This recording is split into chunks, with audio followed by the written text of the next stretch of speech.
Welcome back to my channel. I'm Shenae Beech, and today I'm going to be doing my first ever Q&A, and it is all about motherhood. My daughter is 18 months, so it's been a minute. I think I still qualify as a new mom, but I've certainly learned a lot of lessons along the way this past year and a half, and I'm really excited to get to answering some of these questions for you guys. But before I do, I want to remind you to please subscribe to my channel, join our little Beech familia over here. We would love to have you, and make sure that you click that little bell to get notified every time I post a new video on my channel. This video is going up on Mother's Day, so I want to say a very happy Mother's Day to all of you mamas out there. Mother's Day this year looks very different for all of us, and to celebrate you, I wanted to give you a gift. I'm going to be giving away 5 $200 gift cards to a kid-friendly superstore of your choice. I'm going to share how you can enter to win one of these gift cards later on in the video, but if that sounds exciting to you, then please give this video a thumbs up now. Before we get to that, I'm going to start answering some questions. I had so many questions come in about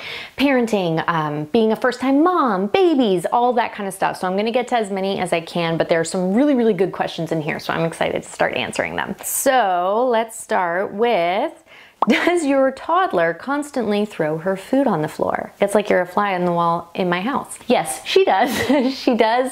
She started doing that a couple of months ago. Whenever she's done eating, like that's her way of letting me know. And she does know all done, but now for whatever reason, she is like too impatient to do this. And so she just swipes it all away off of her tray and onto the floor. Our dog is very happy about it. She's also putting on a little bit of weight because of it. So we're trying to rein that in right now. Have you started potty training yet? Well, if you saw my family vlog a few weeks ago, then you know I did think about starting potty training in this quarantine experience because I thought, hey, why not? This seems like a really good time to give it a try. But that didn't happen. I bought the potty and I put the potty in the bathroom where it sat for weeks now. Probably gave it like a solid 8-hour go of just trying to softly introduce her to the concept of a potty. She was pulling the thing apart, banging it around. When I said that I was considering starting to potty train in that vlog, I got a lot of comments from people being like, you'll know when she's ready, and you know, you need to let them decide, they'll let you know. She was definitely letting me know that she wasn't ready, so I've just decided to go with it. She's only 18 months, so I feel like I still have some time. My mom said I wasn't potty trained until I was like 2 and a bit. So where do you like to get clothes for Bowie? I really love Target. I'm a believer in not spending a lot of money on children's clothes because they just grow out of them so quickly. Kids are so messy and dirty and they just get food all over them all the time. So you end up changing them like 3 times a day anyway. If it's cheap and cheerful and it looks cute, that's a win. I also shop online at Carter's.com because they have great deals all the time. Like you can get coupons and they have a lot of big sales pretty regularly. The cheaper the better. Is that bad? Did you have any early pregnancy symptoms in your first couple of months? My first couple of months were actually my hardest of my pregnancy. Mentally wrapping my brain around the fact that my body was no longer just my own was really hard on me. And that paired with, they call it morning sickness, but I just call it all day long nausea. I just felt like I had the flu or something all the time. I remember just being so drained physically, and on top of that, so drained mentally that it was a really difficult period for me for probably like, I want to say maybe 6 weeks or something like that. Yeah, probably about 6 weeks. And then my second trimester was like night and day. I was feeling great. I had so much energy. I was like working out all the time. I was super fit, super healthy, and just in mega nesting mode. What meals do you prepare for Bowie, and does she have the same as you? I wish I had a great answer for this. I used to get real fancy with cooking for Bowie. I was really excited to hand make everything. So when I first transitioned her to solids, I started with purees and I would hand make all of the purees, but then she just went off the purees completely. And so we ended up accidentally doing baby-led weaning with her, which is when you just let them self-feed with solid normal foods, obviously starting with things that are soft like bananas and avocado and things like that. And then I would get really creative with trying to like pack nutrients and protein and great veggies into all of these awesome meals. And she used to be so open to pretty much trying anything. I don't know what happened, but for the last 4, maybe even 5 months, it's been a lot more challenging to try and get her to eat vegetables. She sees something that is a vegetable, whether it be green or orange or whatever, and she wants literally nothing to do with it. She won't even try it. I try and make like the broccoli taste as delicious as possible. I've made cheesy broccoli, whatever. She still will not go near it. The only vegetable I can get away with sneaking into her food is spinach. We go through a lot of spinach in our house. I always try to put new things on her tray or plate or whatever. I just know that she most likely will not touch them. Josh and I do normally eat a different dinner from her, or I will give her some of the dinner I've prepared for us. I'll also have like her backup food ready and waiting, hidden. Once I know that for sure she's not gonna touch whatever I've put on there, then I've at least got something to fill her up before bed. What was the worst, most painful part of delivery? Nervous mom to be over here.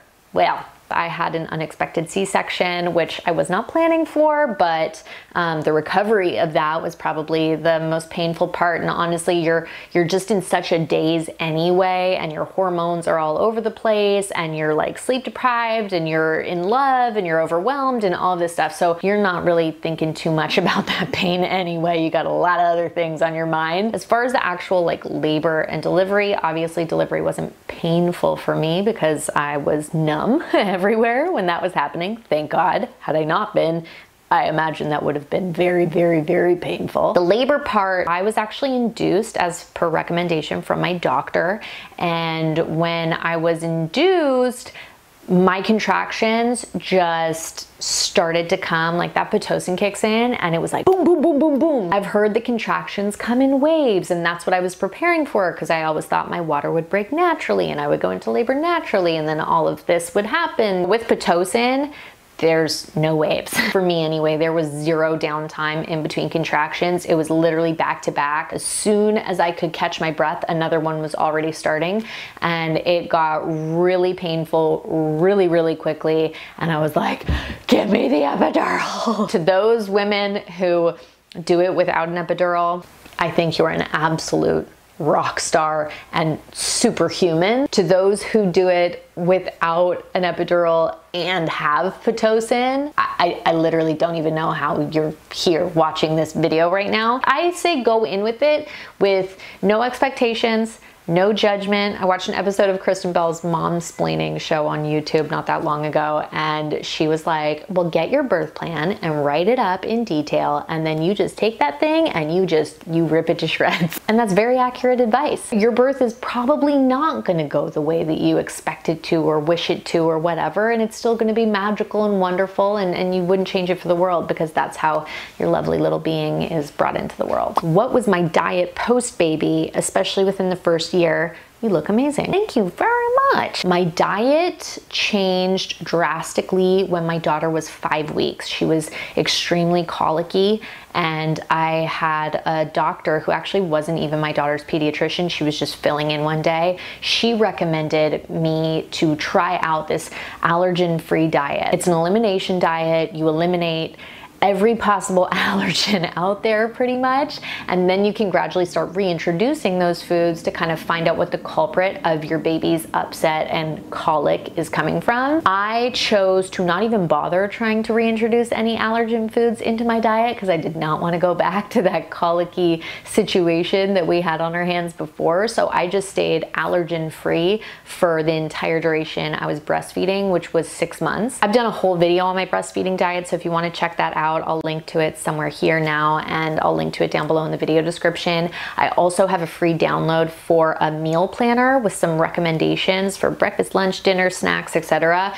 for this anti-colic breastfeeding diet that I did. If you want to download that, if you think it might be helpful to you right now, then I will put a link for that as well down below. And I have a funny feeling that that elimination diet, though it wasn't the intention of it, probably helped with the baby weight loss. I had to eliminate a lot of my favorite foods like chocolate and gluten, dairy, all the good stuff. What is the hardest part of the day for you as a mom? I would have to say the hardest part of the day is probably like 4:30 to 5:30. She's like already hit that point where she's kind of done for the day and tired, but there's still an hour left before that wind down kicks in. It's just really kind of this mad scramble to keep her entertained and keep her happy. She's getting frustrated, she's tired, so that's always like the window that I find to be the most challenging. What is the most difficult thing about being a mom? That's such a heavy, hard question to answer. One of the most difficult things I found about being a mom is that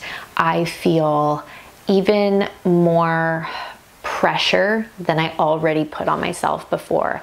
And it's not pressure from my daughter or pressure from anybody else outside of myself. And I've always put this kind of pressure on myself, but I feel like it's just been amplified since I had my daughter because I want to do even more, be even better for her. You want to be the person that your child feels safest with, has the most fun with, learns the most from, looks up to the most, and that's a lot, you know, it's a lot. I strive to be more and more like that version of myself every day. And while that's one of the most difficult things I've found about being a mom, it's also one of the best things ever about being a mom. Your kids come into your life and they just motivate you like you've never been motivated before. You can't fathom the fire that it puts in your belly to just do it all, be it all for them. You might not have had that motivation to do that for yourself before. We let ourselves down a lot.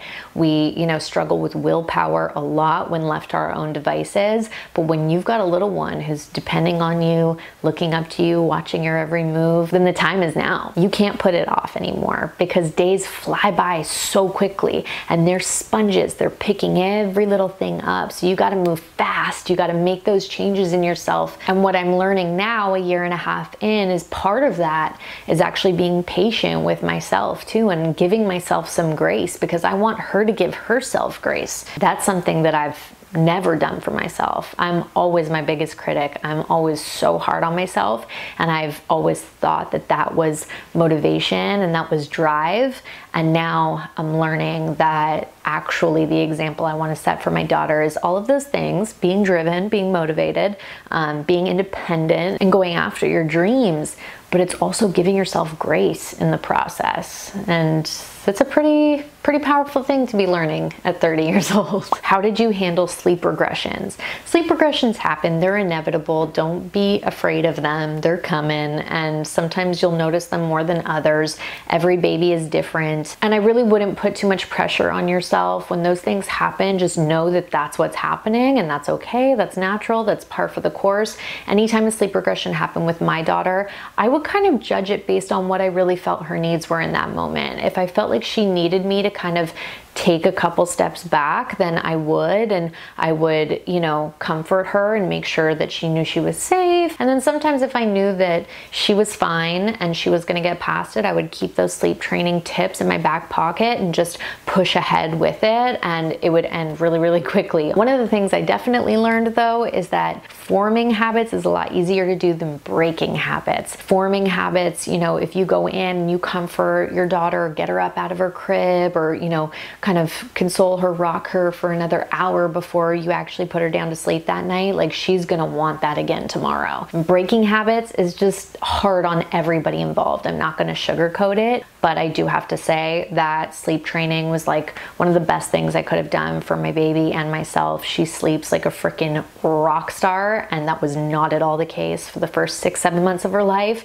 Sleep training definitely swooped in and got her the restful long night's sleep that she deserved and she needed, and it also gave this mama a break. I've done a couple free downloads and videos on my channel about sleep training and things like that. So if you're considering sleep training, if that's something that you want to learn more about, I will also link to the free downloads down below. I'm going to answer one more question because it's a pretty commonly asked question. A lot of people have asked, are you going to have another kid? I think we will. I'm not going to say that definitively because you never know what the future holds. We do currently want to have more kids. Definitely one more.